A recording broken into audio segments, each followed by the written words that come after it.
malit lang. Pero mahaba pa, balikin nyo yung katawan. Maiksi katawan, mahaba pa. Extension yung pa. Hindi, kung yan yung naglalaptop.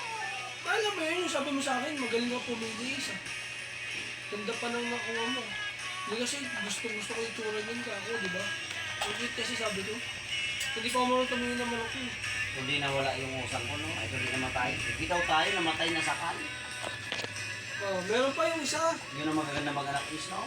Oh, yung isa pa yung ano pa yung... Anak niyo yung namal ng pakpak. Yung ano, laga mo pero ganyan, yung Hercules, yung magagaling din yun eh. Itong usang sana, yung talisay.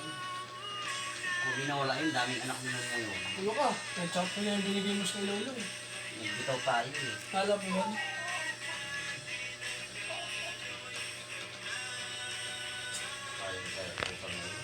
Buhay pa yun nung pagkakit natin bago ang bitaw kasi umaalpas yun sa pulungan eh. Kamukha niya yung namatay na mga disgrasya na natin.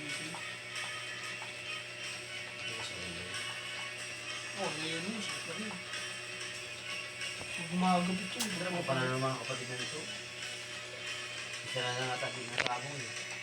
Hindi, wag niyo sabong kami. Ang tatay nito, unang laban, bata linaban. Panalo sana pero dinaya lang. Maganda ka pa, no? Mabigat lang. Ganda ng buntot, eh. Lisod, eh. Blade sa kulang. Mukhang pipindon. Sana pa pala igulo sa talisay eh. Hindi na binalik. Pero balda-balda siya. O dahil sa, ano, sa